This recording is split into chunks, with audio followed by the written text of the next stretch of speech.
come once again to discuss things. My hands burn, my skin stings. I'm running low on what I need. A glass of light, my last recourse. I find my way to the power source. And brightest day and blackest night. No evil shall escape my sight. Let those who burn ship evil's mind.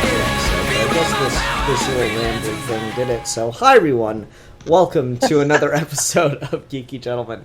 I am Sid2. Joining me today is the one, the only Baxi of Steves. Yes, I am Steve Baxi of the House of Baxi. I was watching Castlevania today, and people kept saying, Trevor Belmont of the House of Belmont, so now... Yeah, and so now you're just gonna do that, huh? Okay. Yup. Nice. Steve, we're here to do a character discussion today. What character are we discussing today? Today, we are talking about Ethan Van Sciver and Jeff Johns' Atrocitious, who showed up in... Well, when was this? This was in the first part of his Green Lantern run, yeah? Yeah, this was, I want to say 2009? Or maybe 2008. Yeah, this was pre-Blackest Night. Mm-hmm. Was it Rage of the Red Lanterns where he first showed up? Yep, that's his first introduction into the story is Rage of the Red Lanterns. I think he might have a brief cameo before that, like just, showing up for a panel or something, but... Well, because I remember, Black Hand used to have, in the very early issues of that run, Black Hand would have, sporadic appearances, and, you'd see very important key visuals that would make sense later, so maybe he showed up somewhere there. Maybe, and he is retroactively put into Secret Origins, so he's been there since the beginning. Yeah. Okay, so Atrocitious is one of those weird characters where, I like him in the comics, but in my mind, like a lot of stuff with this, his perfect version was done in Green Lantern, the animated series. Oh, I agree. I absolutely agree. Atrocitious in the comics is the first draft. Yeah, he really is. And, he gets better as it goes. He gets more interesting, and it has this really interesting commentary on Rage in the comics after Krona is killed. And I'll get into, their connection and everything. But, nothing is better than Atrocitious in the animated series to me. The animated series doesn't do one thing from the comics that I thought... The comics did nothing with this either, but I thought maybe the animated series could have touched on this more. So Atrocitious has a degree of magical powers, Mm-hmm. and we don't see that handled very interestingly anywhere. He didn't just, physically build a Red Lantern ring. It's a work of magic, and I think, specifically, there's, some old shaman dude that grants him powers, if I remember right. It all has to do with the Empire of Tears, which Alan Moore set up in the whole original story with Abin Sur. Sure. Where, basically the Empire of Tears was the last great magical empire across the galaxy, and the Guardians decided that magic was too chaotic a force to wield willy-nilly, and so they wanted to banish as much of it as they physically were capable of, so they destroyed the Empire of Tears, and retroactively Atrocitious was a member of that. Gotcha. Okay. Yeah, well, that whole angle in the comics, they kind of just sort of skim over as far as what I remember, and having that in the animated series would have been cool. But aside from that, he is kind of perfect there. Yeah, it would have been interesting to see, the blood prophecies and stuff in the animated series, but that's probably the problem. Is you can't do... Atrocitious' magic is very much dark magic when you see it in the comics. Yeah. He straight up, sacrifices people to perform his magic and stuff. And it's very rarely, active magic. It's not, attack magic. He uses mostly, prophecies and stuff like that. Prophecies, rituals, that sort of thing. Yeah, and so that would have been probably too much for the animated series to do, and it would have been a little muddled. I feel like in the comics, Atrocitious has magic because Johns wanted to tie him to the Empire of Tears and more just establish they were a magic empire. Right. So I feel like you would have... I feel like it's one of those things where it works really well in the comics, all things considered. Johns, say what you will about him, is pretty good about coming up with on some level, a reasonably satisfying answer for continuity. He isn't one of those guys who tries to avoid continuity. He will tend to embrace it and just come up with a clever excuse. Sometimes it's more clever than others. I'm looking at you, Aresia, and your quote-unquote extended orbit. Also his entire Teen Titans run. Yeah, like there's stuff here and there. But ultimately, he does tend to embrace continuity instead of run away from it. So, like, I feel like Atrocitus has magic in the comics to embrace the continuity. The animated series is like, we don't really need it, and also, we don't really want to have to do that. So, I feel like they kind of... You can call it a cop-out, but I think it works just fine. Yeah, I mean, the animated series has a sense of streamlining pretty much everything in the Green Lantern mythos into two... I guess technically one very good season. Yeah, pretty much.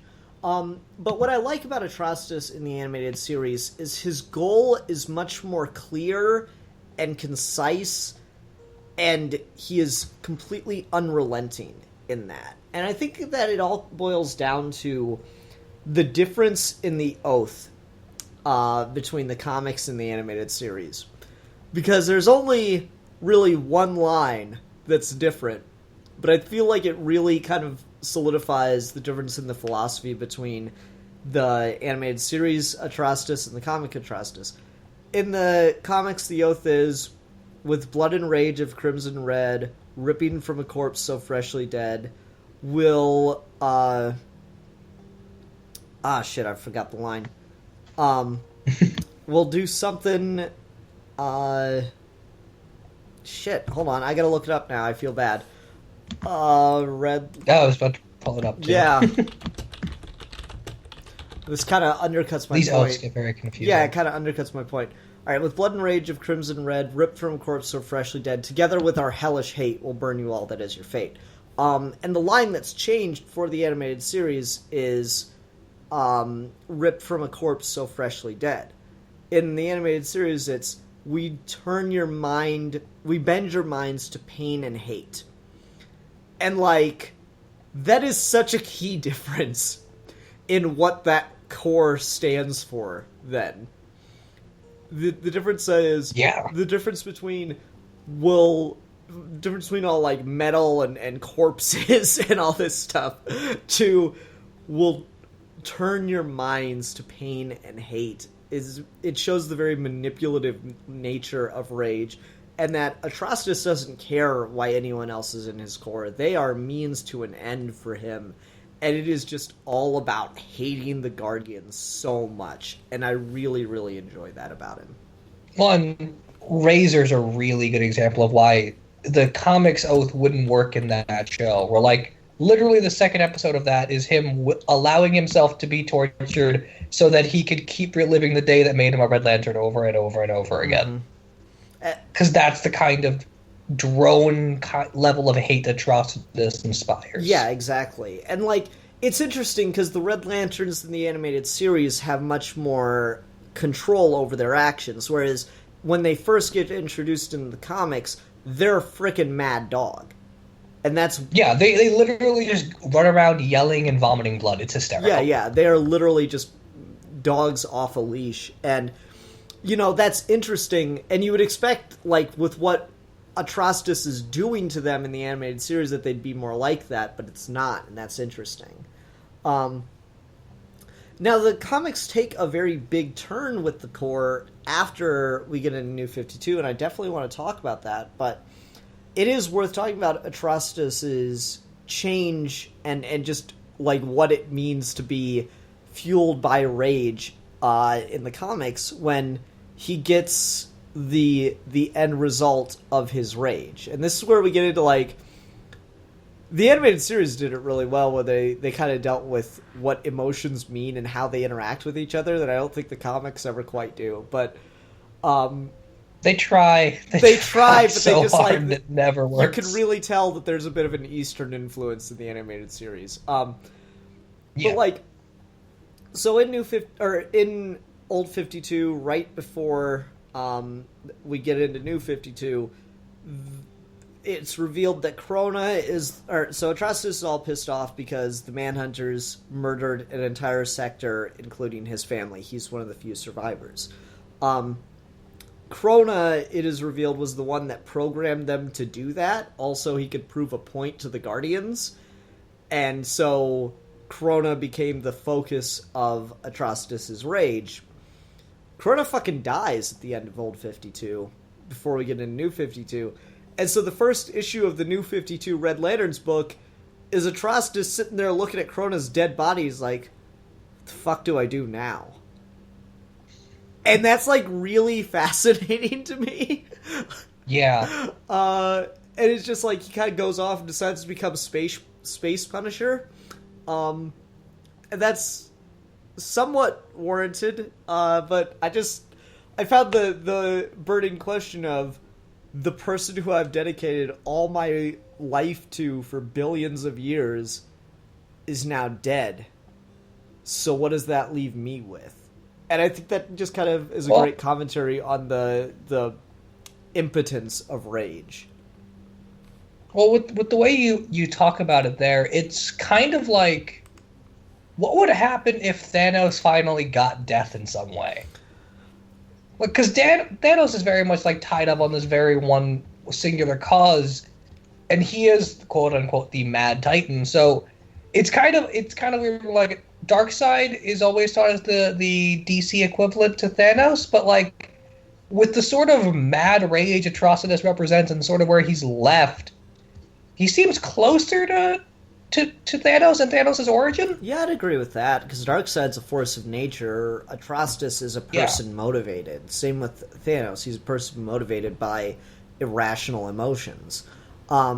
Yeah, and specifically an unhinged anger with very little rationality. Yeah, and that's like really the thing is the emotional spectrum was set up of, you know, the further you are away from the center, the more the emotion has control over you. That's why Larfleeze, Atrocitus, and at times the Star Sapphires are so completely, carried away in their actions, is because they have so little control. And, that makes a lot of sense. Will is a very, if you look at it as an emotion, which, sure, why not? Even though it's not, but whatever. If you look at will as an emotion, it is just the driving force behind an action. So you are in control of that. It is your will. It is your free will. Fear, when you are feeling fear, is different than when you are inspiring fear. It's a very different levels of control. But when you're in love, it causes you to do stupid stuff. There's this bad movie, and I don't know why this is the example that comes to mind for me, but there's this bad movie with, like, Damon Wayans where he talks about how you can't bite through your own skin because your brain is triggered not to let you do that, but the only exception to that is unless you are crazy. And I don't know if that's a true fact or not, but I like the way it's used in this movie. So the only way you can do that is if you're crazy. And there's like this whole friggin' thing with this girl, and it's a romantic comedy and blah, blah, blah, blah. She's leaving on a train, and he's trying to stop her. He's trying to think of a way to get her to stop and get off the train. And so what he does is he bites his hand, and he bites through his own skin to prove that he loves her. And, like, that really works with the idea of love. It works with the idea of rage, where you just get so completely lost in it. And, I mean, we've all said something we wish we hadn't when we were angry, and that's just the very tip of the iceberg when it comes to rage. Greed, I mean, have you seen our president? Just isn't going to be a single video this year from Geeky Gentleman that doesn't shit on Trump, because why should there be? Exactly. But no, emotions, you get lost in them, and it's interesting. And so, but like when you get what you were raging over, it's such a deflation. And I find that to be a really fascinating place with what they could do with Atrocitus after that point. And I mean, because the Red Lanterns in general are a really basic idea, and they're like a very fundamentally Western idea, because there will always be this annoying prevailing notion that there are emotional people and there are rational people, and we act as if these are two very separate things, and that one overpowers the other on some level or something. Where like, and it's complete nonsense. It doesn't make any sense. It's completely ridiculous. It's entirely enculturated to make us think that we have some sort of problem with emotional people, which we do for some whatever dumb reason. But all that aside, so like Atrocitus, particularly in the animated series, you wouldn't call him when you first meet that character, emotional is not what comes up. Definitely not. Like, he's a very calm, collected leader. Yeah, he's cold. And it's the emotions, the undercurrent of that motivated action. Emotion and rationality work together. So, like, the comic's whole notion of, like, these vomiting, blood-curdling Red Lanterns is a very fundamentally Western concept, doesn't necessarily work. But, like, over time, like, when Supergirl became a Red Lantern, or when Atrocitus is operating in the animated series, it's a much more complicated thing. Where, like, the whole notion of an emotion is there because it's justifying an action. Mm-hmm. It's not the other way around, which is how we like to think about it. Yeah, and that's what I kind of liked about what they started to do, where Atrocitus decided that his rage would be the rage of the galaxy, Atrocitus would kind of become Space Punisher and be the one that, like, gets vengeance for those who can't get it for themselves. So, like, he would, in that first issue, he goes out and he starts to find, people who have done horrible things, and he's just, he's more or less the Spectre at that point. He's the universe's vengeance. And that was kind of an interesting idea, like, channeling rage into something arguably worthwhile. The way that's also weirdly, like, for him to do that, because rage is a bad emotion, I guess. I don't want to label it that way, but that's what we think of it as. And the Punisher is, for the most part, not what people would consider a superhero or a hero in any sense.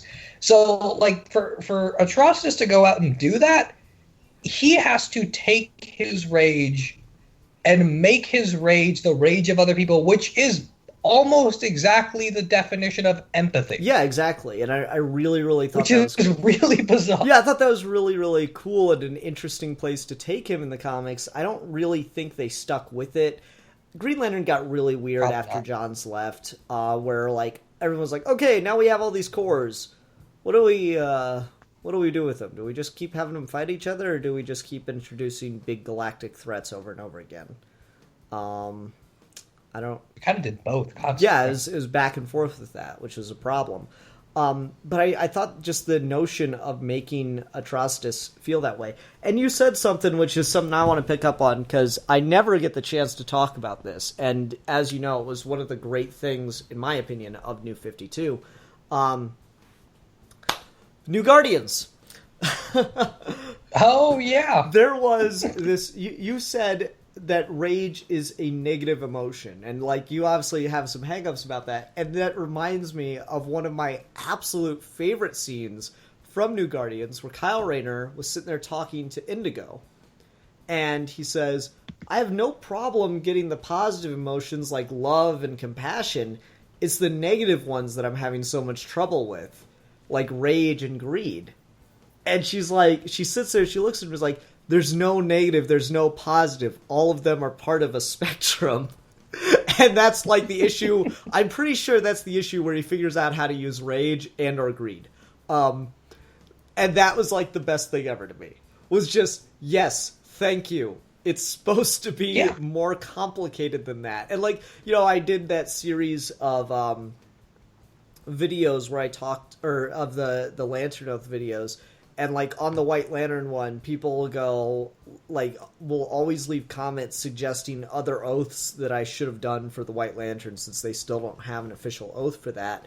And, like, every time, they always pair up rage with some kind of inherently negative thing. Like, it just will always have some negative connotation with rage. And, like, you're missing the point of using all of the emotions, is it's embracing them and understanding that each has its place and each has a justification.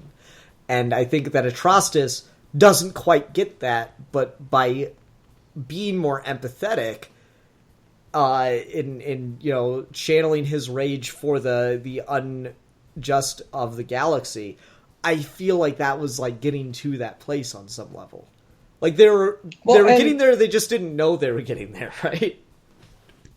Oh yeah, absolutely. I mean, because comics are always going to kind of be like stuck in trying to defend some of the dumb stuff they have to do. Where like Red Lanterns are introduced under the assumption of rage being a negative emotion, and they're the bad guys. So even no matter how nuanced you get, you still kind of have to justify that, and that's a problem. But like the whole notion of Atrocitus being able to not only be the perfect exemplar of rage, but also being able to channel it so thoroughly with so many people. Like, part of what's cool about the animated series is that in the comics, I never got a sense of how the Red Lanterns function as a group at all. And in the animated series, it makes perfect sense. It's because they are all angry about different things, and that's what Atrocitus is promising them. Yeah, and in the comics, like literally before, like in the first issue of New 52, we finally get our image of what the Red Lanterns do when they're just on Yasmalt and not on a mission. And this is right before they start to change that, but like they just fight like dogs. They just are fighting each other because they are literally just that out of their mind angry.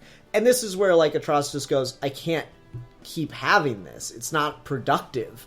So he throws Bleeze into the Blood Ocean, and it, like, does magic, blah, blah, blah. And so she's able to not be overwhelmed and fuming with rage. She's able to channel it like he is and still act somewhat rationally. And then, like, they start doing that basically with everyone, and then they eventually get to a point where they don't have to do it that anymore. And then the Red Lantern book stops being good almost immediately. Like, that first issue's pretty strong. After that, meow. Like, it's just... See, I didn't keep up with the Red Lantern book, like, very much at all. Yeah, it's not worth your time. Read, like, the first...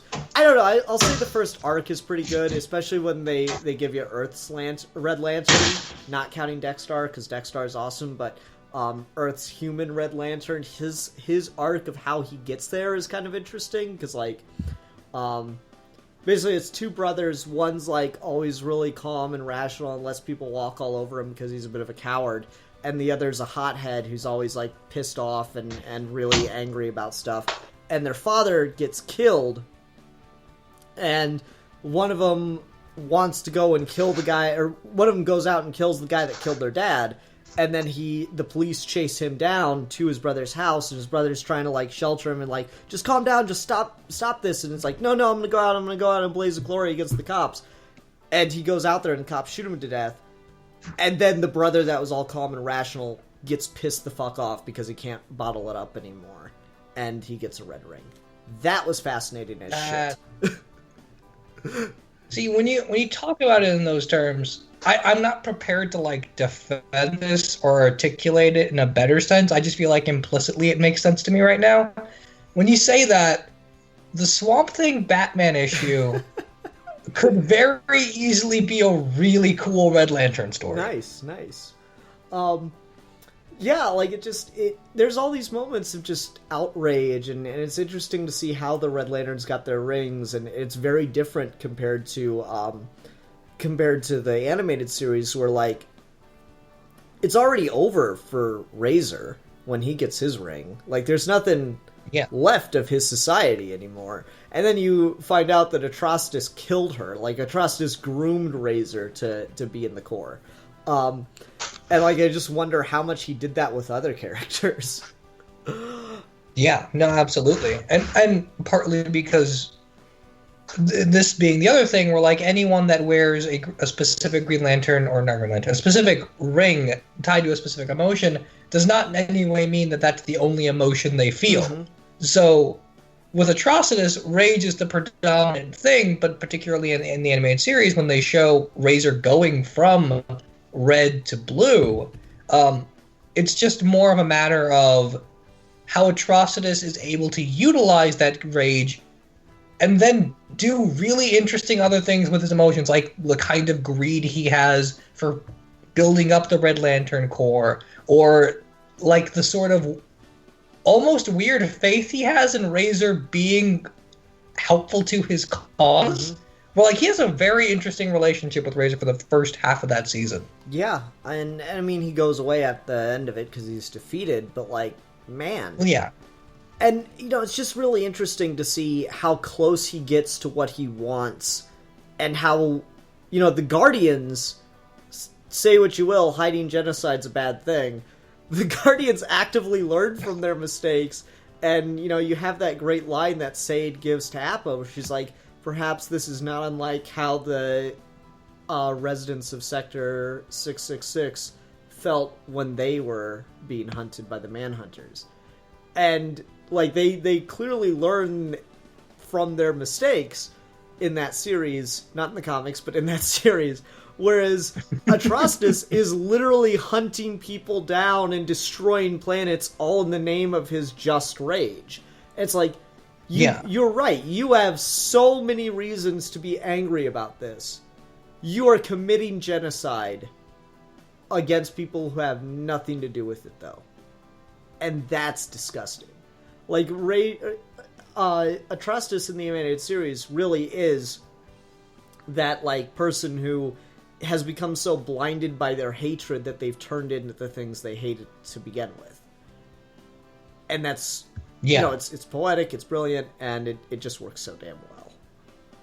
Yeah, no, absolutely. The animated series in general is one of the best things DC has done. Oh, I agree. I love the animated series. It's just so good. Okay, I'm trying to think of other stuff. Let's talk about him in Secret Origin, because we didn't really get into that very much. How did you feel going back to it, seeing him introduced in Secret Origin like that, retroactively adding him to Hal's origin? So, I'm kind of mixed on this, on the story level versus the comic book level, because so Jeff Johns has done this a few times. He did the same thing in Superman Secret Origin, where, like, he will be part of a run or part of the ongoing narrative of a particular character, and then whatever they're dealing with in a hyper-specific moment of the current continuity, he will, or someone at DC will go back and rewrite the origin to make it seem like this was always there. Uh-huh. And I don't like that we do that. Marvel has it all over the place, where, particularly with Spider-Man, because his origins get retold all the time, but, like, I don't like that, because Secret Origin as an origin story felt like it didn't really need to happen. I'm not saying it's a bad story, but, like, the kind of tale Jeff Johns' Green Lantern was setting out to be, it didn't need Secret Origin in any sort of structural way. So I just don't like the idea of him being there all the way back. I don't know why you couldn't have just done, like, some sort of, like, Atrocious special that highlights who he was beforehand and leave Hal's origin out of it.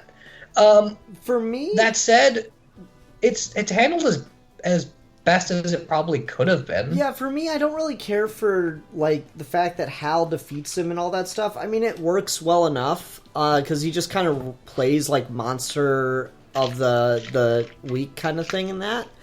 He doesn't see that important. And see, that's the thing, right? And, well, what I like about it is what he adds to Abin's death.